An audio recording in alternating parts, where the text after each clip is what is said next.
But what's hard is going, yo, yesterday I got nothing from working as hard as I could. Nothing happened from that. I'm gonna do the same thing again today, but I'm gonna try to go harder. That's the hardest thing in the world. To get up every day and give 100% and be in the same position that you were each day, but mentally know that you're trying and trying and trying. That's a real grind. We're gonna switch it up. We are gonna redo this parachute. We're completely changing it, and we are switching to the air launcher system. We got the old one taken off now. We don't have the launcher, so we can't build the actual parachute bag piece, but I want to go ahead and get the piece that sticks out that your lead hooks to, because that needs to tie into the frame. The parachute bag, actually, with the launcher, is not structural. It just holds the bag up. So the lead is what needs to be tied into the frame, obviously, so when the parachute hits, it hits the frame. And we're also moving the lead up as high as we can so that we can get a license plate below it, down low. So what we've done is, I should have did this from the start, but I've come in here and we're gonna go right through here where this hole has been drilled. So that is center of everything, and that also matches my bar down there, which y'all can't see it, but it's pretty much, that's the center of it right there. So everything pretty much passes right up there through the center. So I marked that. That's the size of my hole saw. I'm gonna go inwards out instead of outwards in, because the thickness of this tube in this hole saw literally is like the thickness of this piece right here. So we have this piece, you can't really see it, but this piece from here to here, that's where the bar is passing through. And so we need that thing to be dead on the money as far as up and down, because it's going to be stupid tight. I'll make sure it passes right. So I don't want to mess up and accidentally do it wrong from the outside. So what I did was I took my hole saw off and I physically sat it there where I want the bar to pass through, and then I marked the center where the drill bit is, and I just drilled it out. Now you can either drill from the inside or the outside, whatever you want. I'm probably just going to drill from the inside out, because the bumper also has to be cut. So once this thing comes through, you can see that the hole is actually up here. So part of this bumper is going to have to be notched, whereas this was our old one. So we're moving this thing up about this much. And like I said, that will allow me to catch the license plate underneath it. That's where it should have been to put with beforehand, not down this low. Fortunately, we can just leave the old one in here. It's not gonna hurt anything because it's recessed. So we can just leave that bar in there, and we're just gonna tie into the top of that bar. So we're gonna have the same, we're gonna be yanking on the same bar. It's just our bar is gonna come through and then just have a slight little bit of 45 kicked down, and then just welded the best we can all into that. And that way these new bars that we add long ways is still providing structure to the same crossbar, and everything is still equally as strong. So let's get this hole saw drilled through here, straight through, and then we can pass our bar through and start figuring out how much needs to be cut off the bar. All right, so I don't have a body saw here at the house. It is at the shop. The house is not the place to really be doing this, but I have marked my half moon. Can't do a hole saw because I can't get a drill bit in here because it's only like half of a moon kind of. So we're gonna try it with Old Faithful with the jigsaw without tearing the paint up, hopefully.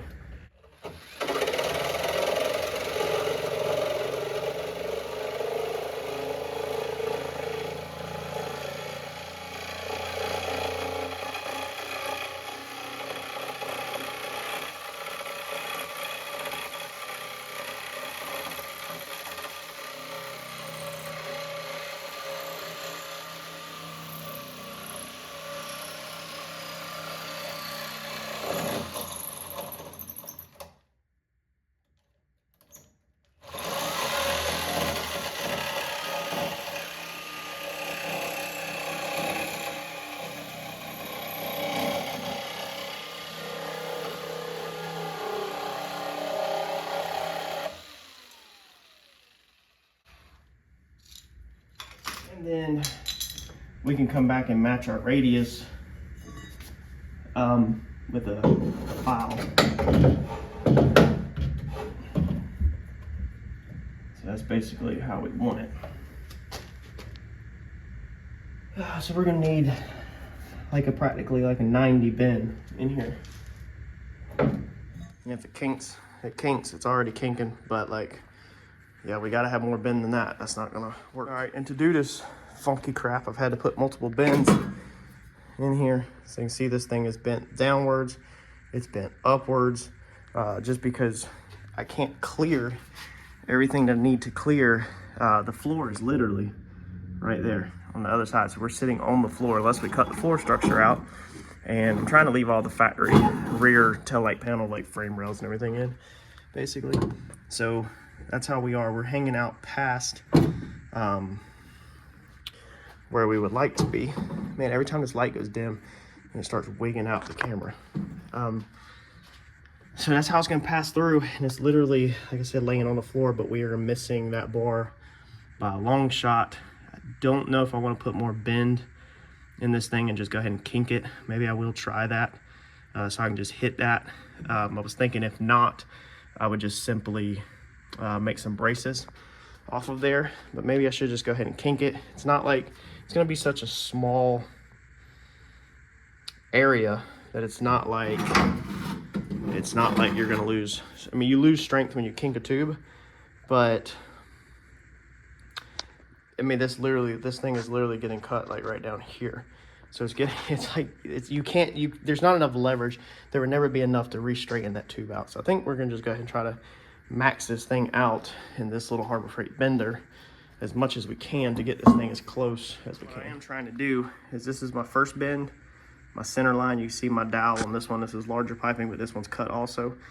This is gonna be number 2. So I am trying to not bend it center.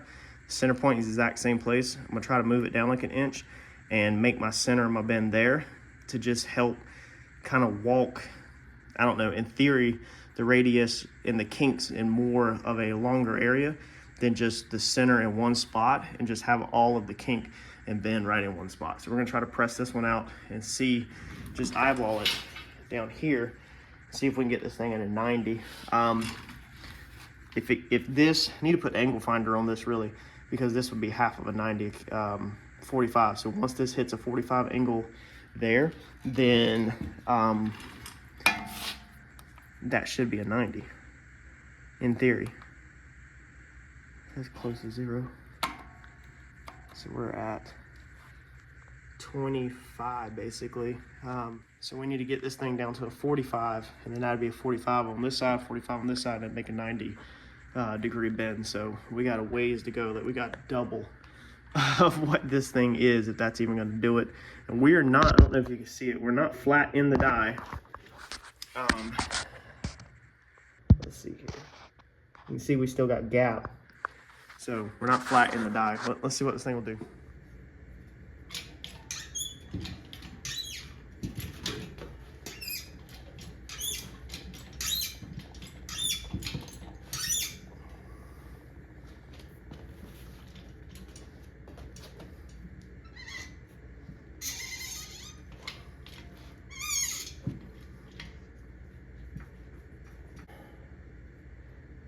It's tight in the die now. I don't think we're gonna get much past that. I don't think these dies are gonna do an actual 90 actually. I think they're only gonna do whatever 30 times 30, 60 degree bend.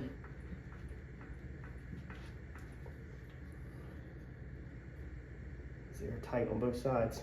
There's no gap hardly. There's like a fingernail. Yeah, that's a 60. Pretty much. There's where you can see the top of the tube where the roller was, and then on this side you can see the top of the tube where the roller was right there. So there was a lot of pressure pushing down on the tube. Let's stick this back in and see how much closer we got. So we're definitely closer now. I mean, we could get it right there where the tube is literally touching the other tube. So we could get a weld, kind of weld that to it, and then build a triangulated plate for the bottom of the tube is what we're gonna have to do. And then out here, that gets that decently straight to put our tether on, and it's gonna have to stick out a little bit, but we'll be able to get a removable tether on it probably. So yeah, I guess now it's going to be design the triangulated piece. Let's go see what metal I have laying around. And basically what we're going to do here is we'll butt weld a flat piece of stock there, and we'll come out triangulated so that we can weld the tube to a flat plate, weld the flat plate to here, and then we can weld the sides of the tube to each other. I mean, there's no other choice there. The radiator goes in there. We don't want to put one more bar across just for that little bit of crap. And this shouldn't get in any way. Should still clear our trans cooler fine. Should clear everything perfectly fine. That's just how it's going to be. I mean, it's got to be strong. Your tether point has to be strong, because when that parachute hits, all the weight of the car is pulling on that, you know, and I'm perfectly confident. I'm fine. I'm confident with a good steel plate, and it welded right there, you know, plus these are all tied together. Like I feel completely confident with it. And I don't think we'd ever have any issues. So the steel plate that we have is going to be 3/16 thick. So I think that's plenty fine. This one's also 3/16, but I don't know how wide I need it. So I think what we're gonna do first is we'll put this bar in there. We'll hold it where we need it. We'll mark it. We're gonna get the angle cut on the bar so that then we can hold the bar in place, and then we can put our triangulated plate up there, our plate up there, and then we can trace on the outside of the bar so we get this thing perfect. We don't want just a sloppy plate. We want a big triangle piece basically. So let's get this cut. All right, so we're gonna take this, zero this out on our vise, put it on here. I just adjusted it. 1.4, 0.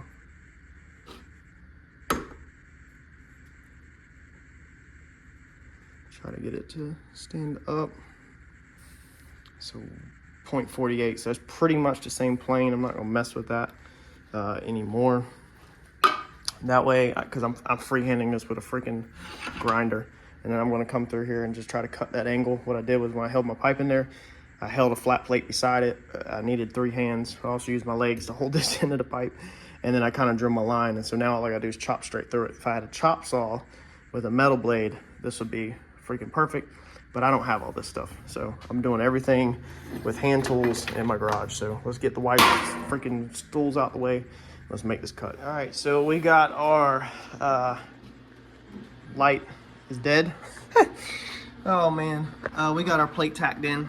So this is what it looks like. Yes, I got loafers on, welding in loafers, house loafers. So that's gonna be our square, our triangulated plate. And like I said, the bar is gonna hit right here. So we'll weld all the way around the bar like this, and then we'll also weld from this one up to the bar, attach it. And I think between these side welds and this bottom, things be perfectly fine. It's pretty close to the bottom down there. Like there's not enough to really triangulate that. I guess you could triangulate that bottom just a little bit if we wanted to.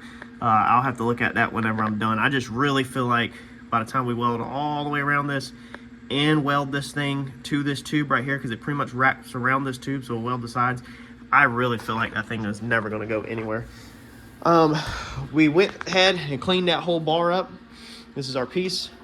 Okay, so we grinded the whole bar, we made our cut, and then we got our piece that slides in here. Now this is where the actual lead would be on, and then you can pull the bolt out to remove that. Now I'm not going to grab that right now because I just drilled through all that, so that is actually pretty freaking hot. My old setup used this bolt right here, and I think it's just way overkill, so we're gonna go with this size.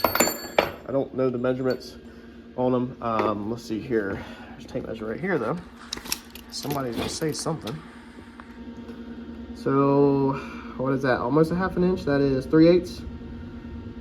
Yeah, 3/8. So I think that's plenty fine. Versus this thing, I think this bad boy was just overkill. That's a ½ inch.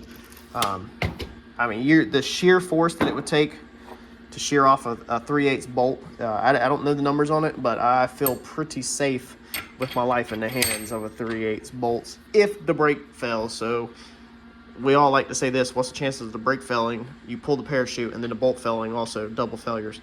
It happens, but I think I'm going to put my life in the hands of this grade 8 3/8 bolt. Now obviously this one's too long, so I have to go to the hardware store and get another grade 8 bolt, but I just don't like that big tacky one. And the bigger you put in there, I mean, it's not, I don't know, it's not much bigger.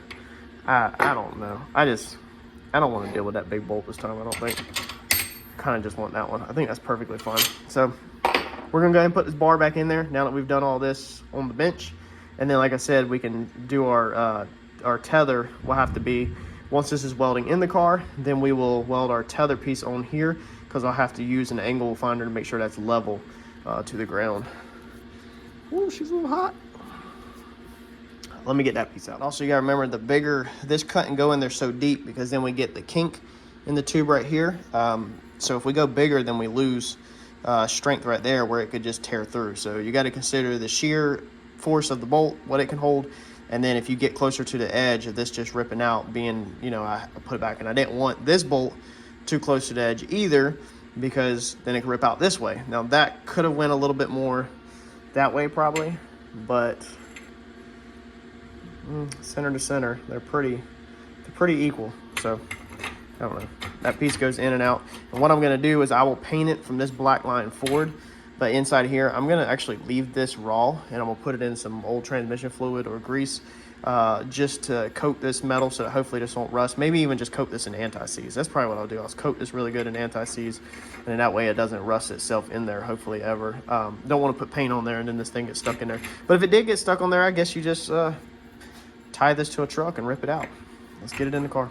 All right, we got that bad boy welded in, and no, it is not pretty. It looks like dog crap, but it is welded in. You can see the colors. It was so freaking hot, it's like smoked the garage out. So I laid some huge boogers up in that side, and you can see all the colors. Huge boogers up in that thing, and then laid some more boogers across the bottom of it. So I feel pretty confident about this guy now. Man, she's still got heat in it, and I went inside and took like a 15-minute break. Man, you can see the colors. I threw a bunch of freaking heat to it. Like, I really burnt that thing in good. I wish my welds looked better than that. I have a real hard time holding steady hands. Like, where I can get decent, they start out pretty good, and then they just go to crap whenever I got to start moving. You can see right there at the end, they look somewhat decent. There's a couple decent ones on the inside right there, but overall, they just look like crap. You know, anywhere that I can easily get to like that, you know, they're never terrible, but overall, I don't know. I have real trouble holding steady hands, period. My hands are always shaking a little tiny bit, so it's like it has hard, and if I don't have something to brace my hand against, and I'm just trying to hold it, or I'm trying to work around something or whatever, everything goes to crap. So I'm going to build 2 more of these standoffs. I'm going to bolt the radiator in. We got Randy Haywood over at Carolina Dyno this morning, so we took this into Carolina Dyno and got him to weld up the 2 on the bottom to match these 2 on the top. So shout out to Carolina Dyno in Wilmington, North Carolina, and Randy Haywood. Huge thanks for welding these bottom pieces up so that I can move forward this weekend, because if not, these would be going to another gentleman that owns a mobile welding service that we will be going over this week on the channel, and he's going to do quite a bit of aluminum welding for us, and I wanted to go ahead and get a lot of this done this weekend. So bolt the radiator back in, do my last 2 standoffs, and then we have 1 more piece to build, a mount of some sort to hold in, and then we can pretty much start figuring out how we're going to do tin work back here basically, and we can get this thing painted and then start actually putting stuff in and hooking lines up.